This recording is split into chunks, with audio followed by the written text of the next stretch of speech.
հանձնաժողովների հարգելի նախագահներ, հարգելի պատգամավորներ, ներկայացնելով 2026 թվականի ներքին գործերի նախարարությանը բյուջեով հատկացվելիք միջոցների եւ ծախսերի մասով պատկերը, գործընկերս պարոն Հովհաննիսյանը ընդհանրական անդրադարձավ սրանց, ուզում եմ ներկայացնել, որ նախարարությանը նախատեսվում է հատկացնել 102.6 միլիարդ դրամ եւ այո 2025 թվականի համադրությամբ ունենք բացասական տարբերություն շուրջ 2.4 միլիարդ դրամի չափով, ընդհանուր առմամբ ընթացիկ ծախսերի գծով հատկացվելու է 101.4 միլիարդ դրամ, կապիտալ ծախսերի գծով 1.2 միլիարդ դրամ։ Ընդհանուր առմամբ 102.6 միլիարդ դրամի հատկացումներում սոցիալական բնույթ ունեցող եւ գնում չհանդիսացող ծախսերը կազմում են 89.4 միլիարդ դրամ, որից միայն աշխատանքի վարձատրություն եւ դրան հավասարեցված միջոցները 79.3 միլիարդ դրամ, իսկ գնումների ընթացակարգով նախատեսված հատկացումները 13.3 միլիարդ դրամ, որից կապիտալ ծախսերը 1.2 միլիարդ դրամ են կազմում, ամբողջի 1.2%-ը։ Նշեմ, որ ընթացիկ ծախսերի գծով 2.3 միլիարդ դրամի ավելացումը պայմանավորված է առավելապես ատեստավորման արդյունքներով հաշվարկվող հավելավճարների չափերի վճարման ապահովմամբ եւ նաեւ պիտի փաստեմ, որ ներքին գործերի նախարարության ձևավորմամբ մենք նաեւ ունենք քաղաքացիական ծառայողների անձնակազմ եւս, որը մնացյալ նախարարությունների համեմատությամբ պիտի նաեւ ունենա պարգևատրման վճարումներ եւ այս մասով, քանի որ 2025 թվականին որպես այդպեսին առանձին ֆոնդ նախատեսված չի եղել, 2026-ին այս ընթացիկ խնդիրը լուծվում է։ Ինչպես նաև մենք ընթացիկ տարում բազմիցս քննարկել ենք նաև ոստիկանության ծառայողների բնակապահովման վճարների հետ կապված խնդիրը եւս, տարբեր նախաձեռնություններ ենք քննարկել, տարբեր չափանիշներ որպես այդպեսին եւ այստեղ նաև 2026 թվականի բյուջեում նախատեսրել ենք համապատասխան միջոցներ, որպեսզի ծառայողները բնակվարձի ստացման հետ կապված որևէ խնդիր 2026 թվականի կտրվածքով արդեն չունենան։ Բնականաբար, քանի որ ոստիկանության գվարդիան ձևավորվել է, այստեղ նաև ընթացիկ տարում սննդի ծառայությունների ձեռքբերման համար լրացուցիչ ֆինանսական միջոցներ եւս նախատեսել էին, ըստ այդմ 2026 թվականի բյուջեն կատարել է վերահաշվարկ, նախագիծը կատարել է վերահաշվարկ եւ համապատասխան միջոցները այս պայծրությամբ եւս նախատեսված են։ Կապիտալ հատկացումների մասով ես պիտի առանձնացնեմ թերևս ամենակարևորը, որը սեյսմիկ պաշտպանության ոլորտին է վերաբերում, եւ մենք նախատեսում ենք սեյսմիկ պաշտպանության ծառայության դիտացանցի արդիականացում, ներդրումային ծրագիրը հավանության է արժանացել կառավարության համապատասխան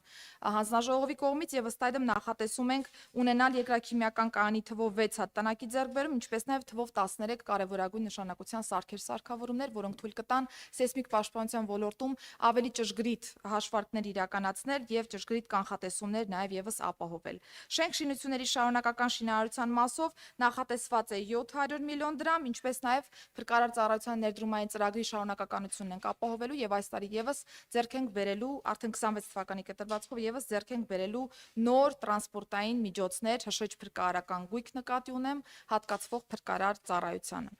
Հարգելի գործընկերներ, ներքին գործերի նախարարության բարեփոխումների շրջանակներում գործող կառուցվածքին համապատասխան մենք նախատեսել ենք կազմակերպել եւ իրականացնել 6 ծրագրով աշխատանքները 32 քաղաքականության միջոցառմամբ։ Ընդհանուր առմամբ մշակվել եւ բյուջետային հայտում ներառվել է 115 արդյունքային չափորոշիչ, որից 73-ը քանակական, 20-ը որակական, 21-ը ժամկետային եւ 1-ը ոչ ֆինանսական ցուցանիշներն են։ Դրանով իսկ ապահովում ենք, որպեսզի բյուջեի կատարողականը լինի կանխատեսելի եւ մեր արդյունքները լինեն համապատասխան ռեֆորմային այն ուղղություններին, որոնք որ նախատեսել ենք շարունակել արդեն 2026 թվականի կտրվածքով։ Ներքին գործերի նախարարությունում եւ ենթակա պետական մարմիններում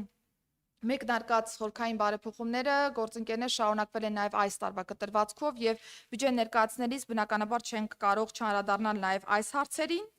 2026 թվականի նախարարությունը կշարունակի բովանդակային առումով ռեֆորմային տարբեր ուղղությունների իրականացումը եւ նաեւ այն ուղղությունները, որոնք որ պլանավորված են եղել հենց իրականացնել 2026 թվականի կտրվածքով։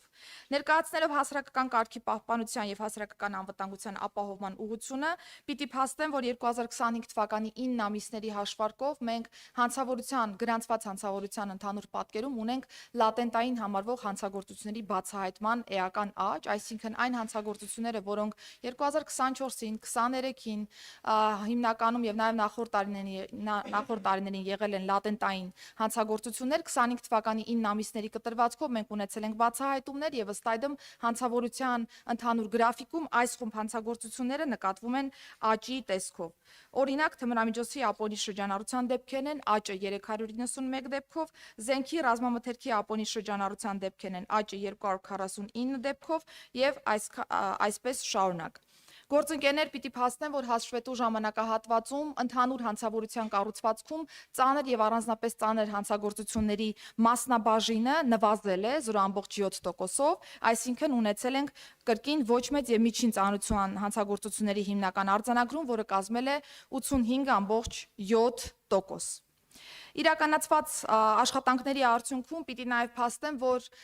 նաև աճել է հանցագործությունների բացահայտման ցուցանիշը, ինչպես նաև որպես մեղադրյալ ներգրաված անձանց թիվը ընդհանուր առմամբ 3.5%-ով։ Իսկ առանձնապես ծանր հանցագործություններով այս թիվը կազմել է 9.9%, ծանրերով 5.8%։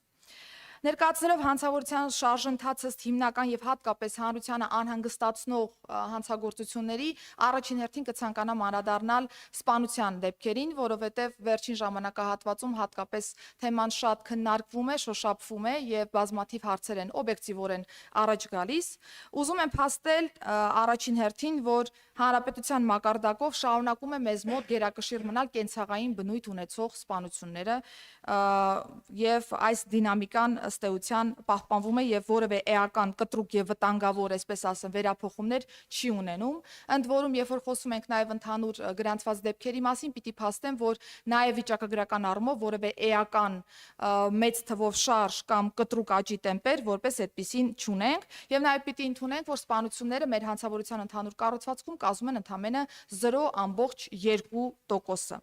Անդրադառնալով առհասարակ սպանության դեպքերով համաշխարհային ցուցանիշներին, հարգելի գործընկերներ, որպեսզի նաև պատկերացնենք Հայաստանը ինչպիսի դիրքերում է գտնվում այս տեսանկյունից, անդրադառնամ ՄԱԿ-ի թմրամիջոցների եւ հանցավորության դեմ պայքարի գրասենյակի սպանությունների վերաբերյալ համաշխարհային զեկույցներին, որոնք պարբերաբար համապատասխան ինդեքսներով քննարկում են տարբեր երկրներում սպանությունների ընդհանուր պատկերը եւ տալիս են գնահատականներ։ Ինդեքսը հիմնականում կազմում է 100,000 բնակչի հաշվով տեղի ունեցած սպանությունների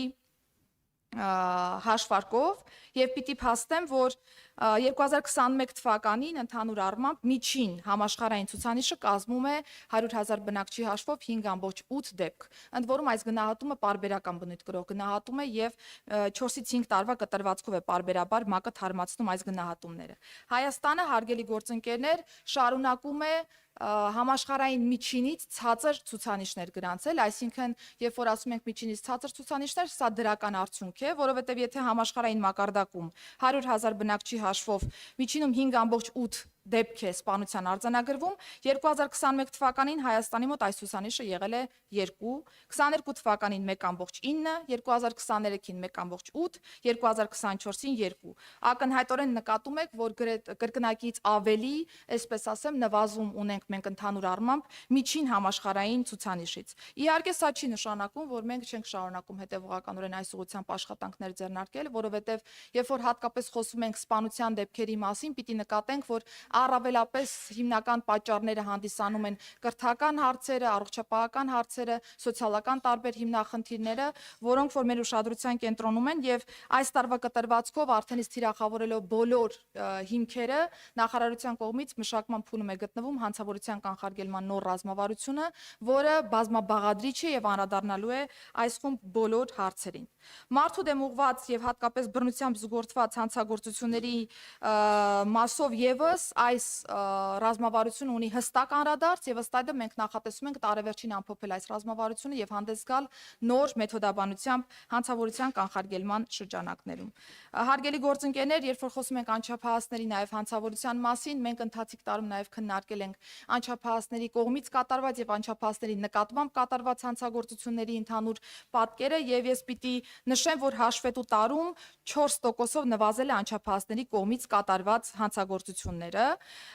Փաստեմ նաև, որ ազգային ժողովի գործընկերների օժանդակությամբ մենք նաև նոր օրենսդրական նախաձեռնություն ենք ընդունել, որով որ անչափահասներին նաև արգելվել է վաճառքը սառը զենքի նմանվող առարկաների, սարքերի կամ գործիքների եւ նշեմ, որ արդեն օրենքի ընդունումից ի վեր 12 դեպքով իրականացրել ենք համապատասխան վարչարարություն եւ այստեղ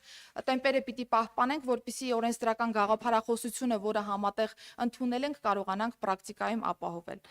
Գործընկերներ, անչափահասների մասին երբ որ խոսում ենք, բնականաբար մենք կարիք ունենք նաեւ ընտանիքի հետ աշխատանքի, կրթական հաստատության հետ աշխատանքի, որովհետեւ նկատել ենք տարբեր դեպքեր, երբ որ ընտանիքի անդամները չեն բարձրաձայնում կատարված հանցագործության մասին կամ դպրոցները ահազանգեր չեն տրամադրում տարբեր թեմաների մասով եւ չթիրախավորելով որևէ կրթական հաստատության, ես նշեմ, որ նախարարությունը հետևողականորեն աշխատում է նաև այս ուղղությամբ եւ արդեն ընթացիկ տարում 6 միջնորդագիր եմ ուղարկել կրթության, գիտության, մշակույթի եւ սպորտի նախարար գործընկերոջս Տիկին Ժաննա Անդրեասյանին դպրոցների կողմից նմանատիպ տեղեկությունները ոստիկանությանը չտրամադրելու վերաբերյալ այս պրակտիկան շարունակելու ենք համատեղ, որպեսզի կարողանանք ցանկացած իրավիճակ մեր տեսադաշտում պահել եւ ոչ թե արձագանք ունենանք post-factum, այլ հենց առաջնային օղակը, որ առնչվում է դեպքին, մեզ այս տեղեկատվությունը փոխանցի։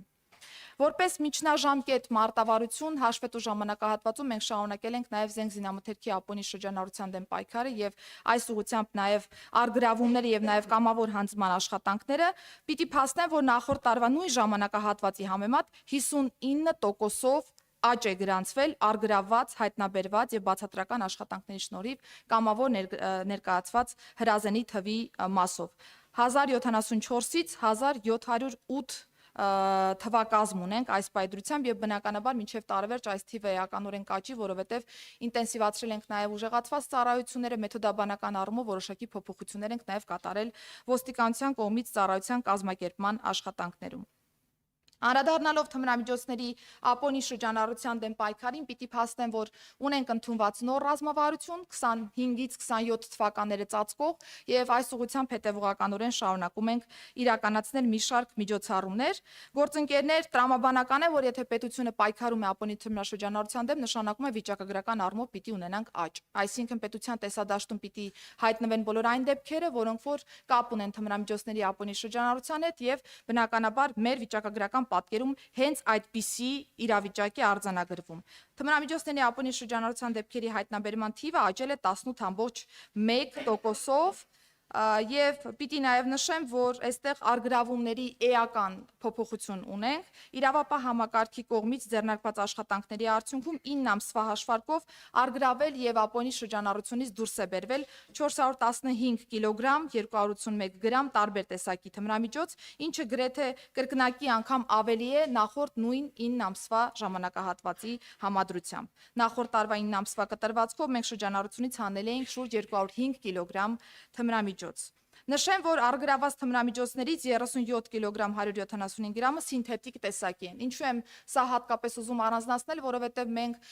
մարտավարական առումով հատկապես ուշադրություն ենք դարձնում այն թմրամիջոցներին, որոնք անձանց առողջության վրա կարող են ավելի մեծ ազդեցություն ունենալ եւ ըստ այդմ ռազմավարությունը եւս որոշակի կատեգորիզացիա նախատեսել է այս տրամաբանության մեջ։ Եվ անդրադառնալով միայն ոստիկանության կողմից արձանագրված դեպքերին, պիտի փաստեմ, որ ընդհանուր այս պատկերում միայն ոստիկանության կողմից հաշվետու ժամանակահատվածում, այսինքն 9 ամսվա կտրվածքով արգրավել է 290 կիլոգրամ 683 գրամ տարբեր տեսակի թմրամիջոցներ, ինչը 128 կիլոգրամով շուրջ ավել է նախորդ տարվա համադրությամբ հենց ոստիկանության արձանագրած ցուցանիշներից։